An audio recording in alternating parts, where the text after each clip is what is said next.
ഈ പെരുന്നാളിനെ നമുക്കൊരു അഫ്ഗാനി റൈസ് തയ്യാറാക്കി നോക്കിയാലോ.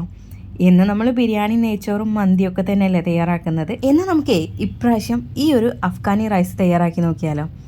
ഏകദേശം മന്തിയുടെയൊക്കെ അതുപോലെ തന്നെ ആയിരിക്കും കേട്ടോ, എന്നാലും നല്ല ടേസ്റ്റിയാണ്. എങ്ങനെയാണ് ചെയ്തെടുക്കുന്നത് നോക്കാം. ഞാനിവിടെ 6 കപ്പ് ബസ്മതി റൈസ് എടുക്കുന്നുണ്ട്. ഇത് നമുക്ക് ആദ്യം ഒന്ന് നന്നായിട്ട് കഴുകിയെടുത്തതിന് ശേഷം ഒരു 30 മിനിറ്റ് നമുക്കിതൊന്ന് കുതിരാൻ വേണ്ടിയിട്ട് വെള്ളം ഒഴിച്ചിട്ട് വെക്കാം കേട്ടോ. ഞാനിവിടെ ഒരു ബിരിയാണി പോട്ട് എടുത്തിട്ടുണ്ട്. ഇതിലേക്ക് 4 ടേബിൾ സ്പൂണോളം ഓയിലാണ് ചേർത്ത് കൊടുക്കുന്നത് കേട്ടോ. ഇതിലേക്ക് 2 ടീസ്പൂണ് മല്ലി ഉണ്ടല്ലോ, പൊടിക്കാത്ത മല്ലി, അത് ചേർത്ത് കൊടുക്കാം. അതുപോലെ നല്ല ജീരകവും 2 ടീസ്പൂൺ ചേർത്ത് കൊടുക്കുന്നുണ്ട്. ഒരു 6 കഷ്ണം പട്ട ചേർത്ത് കൊടുക്കുന്നുണ്ട്. പിന്നെ നമുക്ക് വേണ്ടത് ബേ ലീഫാണ്. ഒരു 4 എണ്ണം എടുത്തിട്ടുണ്ട് കേട്ടോ. അത് നിങ്ങളുടെ കയ്യിൽ ഉള്ളതിനനുസരിച്ച് നിങ്ങൾക്ക് ചേർത്ത് കൊടുക്കാം. ഇത് നമുക്കൊരു 1 മിനിറ്റ് ഇങ്ങനെ ഒന്ന് വഴറ്റിയെടുക്കാം. അതിനുശേഷം ഇതിലേക്ക് ഇഞ്ചിയുടെ പേസ്റ്റും വെളുത്തുള്ളിയുടെ പേസ്റ്റും നമുക്ക് ചേർത്ത് കൊടുക്കാനുണ്ട്. ഞാനിവിടെ 2 ടേബിൾ സ്പൂൺ വീതമാണ് കേട്ടോ ചേർത്ത് കൊടുക്കുന്നത്. ആ ഇഞ്ചിയുടെയും വെളുത്തുള്ളിയുടെയും ഒക്കെ ഒരു പച്ചച്ചുവ ഉണ്ടല്ലോ, അതൊന്ന് പോയി വരുന്ന സമയത്ത് നമുക്കിതിലേക്ക് സവാളയാണ് ചേർത്ത് കൊടുക്കാനുള്ളത്. 4 സവാള എടുത്തിട്ടുണ്ട്. ഈ ഒരു അളവിലേക്ക് ഇത്രയും സവാള വേണം കേട്ടോ. ഇനി നന്നായിട്ട് നമ്മൾ അതൊന്ന് മൂപ്പിച്ചെടുക്കാം. ഇതിൻ്റെ കൂടെ തന്നെ നമുക്കൊരു 5 ഉണക്കനാരങ്ങ കൂടെ അതിലേക്ക് ചേർത്ത് കൊടുക്കാനുണ്ട്. അതുകൂടെ ചേർത്തതിന് ശേഷം ഈ ഒരു സവാള ഉണ്ട് നല്ല പോലെ ഒന്ന് വാടി വരണം കേട്ടോ. ചെറിയൊരു ഗോൾഡൻ കളറായി വരികയും വേണം, നല്ല പോലെ ആവേണ്ട ആവശ്യമില്ല. ആ സമയത്ത് നമ്മളിതിലേക്ക് നന്നായിട്ട് കഴുകി വൃത്തിയാക്കി വെച്ചിട്ടുണ്ടായിരുന്ന ചിക്കനും കൂടെ ഇട്ട് കൊടുത്ത് അടച്ചു വെക്കുക. ഞാനിവിടെ 2 കിലോ ചിക്കനാണ് കേട്ടോ എടുത്തിട്ടുണ്ടായിരുന്നത്. നമ്മൾ അടച്ചു വെച്ചതിന് ശേഷം ഒരു 2 മിനിറ്റ് കഴിയുമ്പോൾ നമ്മളൊന്ന് ഇതുപോലെ തിരിച്ചിട്ട് കൊടുക്കുക കേട്ടോ. അപ്പോൾ ഈ ചിക്കൻ ഒന്നൊന്ന് വാടി കിട്ടാൻ കൂടെ വേണ്ടിയിട്ടാണ് നമ്മൾ ഇങ്ങനെ ചെയ്തെടുക്കുന്നത്. എന്നിട്ട് വീണ്ടും ഞാൻ അടച്ചു കൊടുത്തിട്ടുണ്ടായിരുന്നു. ഇനിയാണ് നമ്മൾ ഇതിലേക്ക് ഉപ്പ് ചേർത്ത് കൊടുക്കുന്നത്. ഞാനിവിടെ ഒരു 2 ടീസ്പൂൺ ഉപ്പ് ചേർത്ത് കൊടുത്തിട്ടുണ്ട്. പിന്നെ 2 ടീസ്പൂൺ തന്നെ ഏലക്കാപ്പൊടിയും, ഒരു 2.5 ടീസ്പൂണ് നല്ല ജീരകത്തിൻ്റെ പൊടിയും, അതുപോലെ തന്നെ നമുക്കിതിലേക്ക് കുരുമുളക് പൊടി ഒരു ടീസ്പൂണോളം വേണം കേട്ടോ. പിന്നെ നമുക്ക് കറുവാപ്പട്ട പൊടിച്ചതും ഒരു 2 ടീസ്പൂണോളം ഇതിലേക്ക് ചേർത്ത് കൊടുക്കാം. ഇനി നിങ്ങൾക്ക് അറബിക് മസാലയോ അതല്ലെങ്കിൽ ചിക്കൻ മസാലയോ ഇതിലേക്ക് ചേർത്ത് കൊടുക്കാം കേട്ടോ. അത് ഞാനൊരു 3 ടീസ്പൂണോളം ചേർത്ത് കൊടുത്തിട്ടുണ്ട്. ഒരു 1/2 കപ്പ് ക്യാപ്സിക്കം ഇതുപോലെ അരിഞ്ഞതും ചേർത്ത് കൊടുത്തിട്ടുണ്ട്. ഒരു 4 വറ്റൽമുളകും ചേർത്ത് കൊടുക്കാം. ഒരു 2 ചിക്കൻ്റെ ക്യൂബ് കൂടെ ചേർത്തിട്ട് നന്നായിട്ട് നമ്മളിതൊന്ന് ഇളക്കിയെടുക്കണം. പിന്നെ നമ്മൾ ഇതിലേക്ക് മഞ്ഞൾപ്പൊടി ചേർക്കാൻ ഈ സമയത്ത് ഞാൻ മറന്നതാണ് കേട്ടോ, അതുകൊണ്ട് ഞാൻ ഇപ്പോൾ ചേർത്ത് കൊടുക്കുകയാണ്. മഞ്ഞൾപ്പൊടി നമുക്കൊരു 1 ടീസ്പൂണോളം ഇതിലേക്ക് ചേർത്ത് കൊടുക്കാം. അതും ആ പൊടികളൊക്കെ ചേർക്കുന്ന സമയത്ത് ഒരുമിച്ച് അങ്ങ് ചേർത്ത് കൊടുത്താൽ മതി കേട്ടോ. എന്നിട്ട് നന്നായിട്ട് നമ്മളിതൊന്ന് ഇതുപോലെ അങ്ങ് മിക്സ് ചെയ്തെടുക്കാം. ഇനി നമുക്കിതിലേക്ക് തിളച്ച വെള്ളമാണ് കേട്ടോ ഒഴിച്ച് കൊടുക്കാനുള്ളത്. അപ്പോൾ നമ്മൾ അരി എടുത്തിട്ടുണ്ടായിരുന്നത് 6 കപ്പല്ലേ, ഇതിലേക്ക് ഒരു 12 കപ്പോളം വെള്ളം നമ്മൾ ഒഴിച്ച് കൊടുക്കണം. നമ്മൾ ഈ ഒരു ചിക്കൻ ഇതിലിട്ടിട്ട് ഒരു 20 മിനിറ്റോളം വേവിച്ചെടുക്കുന്നുണ്ട്. പിന്നെ നമ്മൾ ഇതിലേക്ക് 12 കപ്പ് വെള്ളം ഒഴിക്കുന്നുണ്ടല്ലോ. ഈ വെള്ളത്തിൽ നിന്ന് 1 കപ്പ് വെള്ളം നമ്മൾ എടുത്തിട്ട് ഇത് ഒരു സോസ് നമ്മൾ തയ്യാറാക്കുന്നുണ്ട്. അപ്പോൾ അതിനും കൂടി വേണ്ടിയിട്ടാണ് നമ്മൾ ഇത്രയും വെള്ളം ഒഴിച്ചു കൊടുക്കുന്നത്.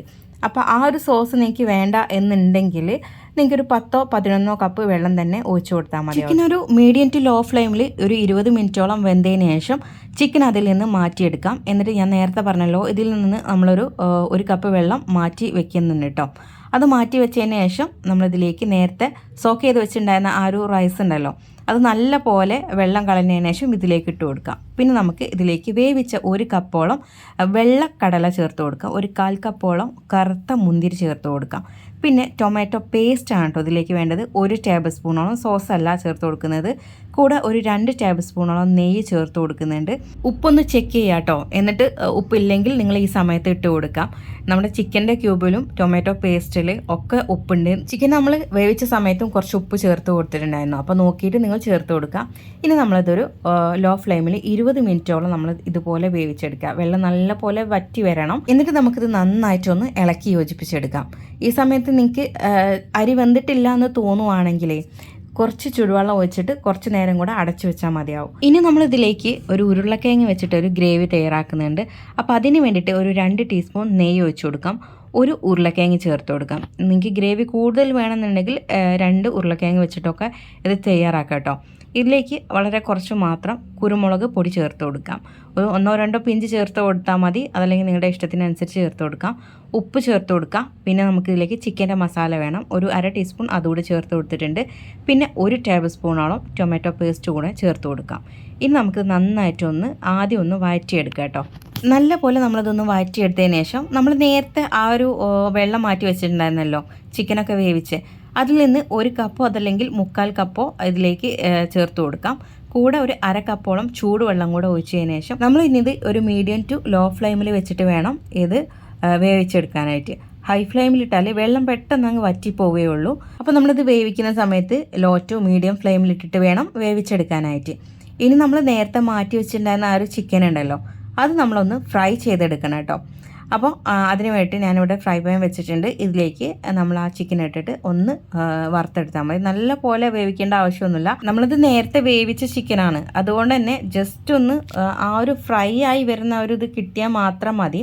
ജസ്റ്റ് 2 ഭാഗം ഒന്ന് ഇതുപോലെ ഒന്ന് ഗോൾഡൻ കളറായി കിട്ടിയാൽ മാത്രം മതി കേട്ടോ. അപ്പോൾ ആ രീതിക്ക് നിങ്ങളതൊന്ന് ഫ്രൈ ചെയ്തെടുക്കുക. അപ്പോൾ ദേ ഞാനിത് 2 ബാച്ചായിട്ടാണ് ഇങ്ങനെ ഫ്രൈ ചെയ്തെടുത്തേക്കുന്നത്. കാരണം കുറച്ചധികം ക്വാണ്ടിറ്റി നമ്മളിവിടെ തയ്യാറാക്കിയിട്ടുണ്ട്. അപ്പോൾ എല്ലാം റെഡി ആയിട്ടുണ്ട്. ഇനി വേറെ ഒന്നുമില്ല, ഇതങ്ങ് സെറ്റ് ചെയ്തെടുത്താൽ മാത്രം മതി. റൈസ് താഴെ ഇട്ടതിന് ശേഷം ഇതിൻ്റെ മുകളിലായിട്ട് ഇതുപോലെ ചിക്കൻ അടുക്കി വെക്കുക. എന്നിട്ട് നമ്മൾ റൈസ് കഴിക്കുന്ന സമയത്ത് ഈ ഒരു ഉരുളക്കിഴങ്ങിൻ്റെ ഗ്രേവി ഉണ്ടല്ലോ, അതുകൂടെ ചേർത്തിട്ടാണ് കേട്ടോ ഇത് ശരിക്കും കഴിക്കുന്നത്. ഇനി എനിക്കിത് ഇഷ്ടമല്ലെങ്കിൽ നമ്മുടെ മയോണൈസൊക്കെ ചേർത്തിട്ട് തന്നെ കഴിക്കാം. എനിക്ക് പൊതുവേ മന്തിയാണെങ്കിലും ഒക്കെ മയോണൈസ് കൂട്ടിയിട്ട് കഴിക്കാനാണ് കേട്ടോ ഇഷ്ടം. അപ്പോൾ നിങ്ങളുടെ ഇഷ്ടം എന്താണോ അതിനനുസരിച്ച് നിങ്ങൾക്കിത് കഴിക്കാവുന്നതാണ്. അപ്പോൾ നല്ല ടേസ്റ്റി ആയിട്ടുള്ള റൈസാണ് കേട്ടോ. നമ്മൾ മന്തിയിൽ നിന്നൊക്കെ വ്യത്യസ്തമായിട്ടുള്ളൊരു ടേസ്റ്റ് തന്നെയാണ് ഇതിന് തരുന്നത്. അപ്പോൾ എല്ലാവരും ട്രൈ ചെയ്ത് നോക്കുക. ഈ ഒരു വീഡിയോ നിങ്ങൾക്ക് ഇഷ്ടപ്പെടുവാണെങ്കിൽ ലൈക്ക് ചെയ്യാനും ഷെയർ ചെയ്യാനും മറക്കരുത്. ഈ ഒരു ചാനൽ ആദ്യമായിട്ട് കാണുന്നവരാണെങ്കിൽ ഫോളോ ചെയ്യാനും കൂടെ മറക്കരുത് കേട്ടോ. അപ്പോൾ എല്ലാവർക്കും താങ്ക്സ് ഫോർ വാച്ചിങ്.